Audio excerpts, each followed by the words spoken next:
এই তো আলহামদুলিল্লাহ, আল্লাহ ভালো রাখছে। আপনার ভুরকাটা তো অনেক সুন্দর।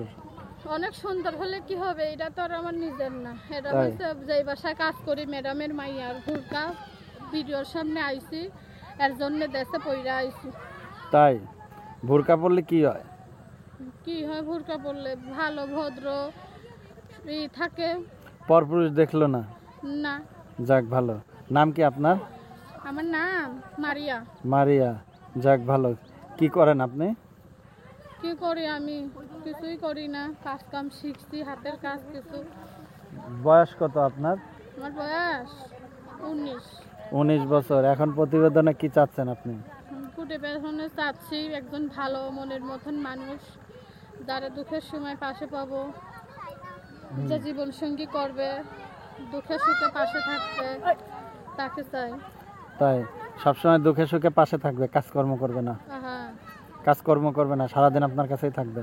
কাজকর্ম করবে, কাজকর্ম করে ভালোবাসার মানুষের সময় দেবে, পাশে থাকবে দুঃখে সুখে, তারপরে দেখাশোনা করবে। তাই তো কেমন ছেলে, বিবাহিত নাকি অবিবাহিত ছেলে? বিবাহিত হোক বয়স্ক হোক সমস্যা নেই। তাই হ্যাঁ। আপনার বিয়ে হয়েছে কয়টা এর আগে? না, মারিয়ার বিয়ে শাদী হয় নাই ভাই। একবারও বিয়ে হয় নাই? না, ছোটবেলায় বাবা মারা যায়, দাদির কাছে বড় হয়েছি। হুম। দাদিটারে মানুষের বাসায় কাজ কাম কইরা আমার এতটুকু বড় করছে। দাদি তো বুড়া মানুষ, কাজ কামে যাইতে পারে না। আপনার মা কই গেছে? আমার আম্মা ছোটবেলায় তালাক হয়ে গেছে। আচ্ছা, বাবা? বাবা নাই, মারা গেছে, দাদির কাছে থাকি। দাদির কাছে থাকেন? হ্যাঁ। নাম্বার যেটা দিয়েছেন এটা আপনার? হ্যাঁ, 78 লাস্টে 78? হ্যাঁ, লাস্টে 78। রবি নম্বর?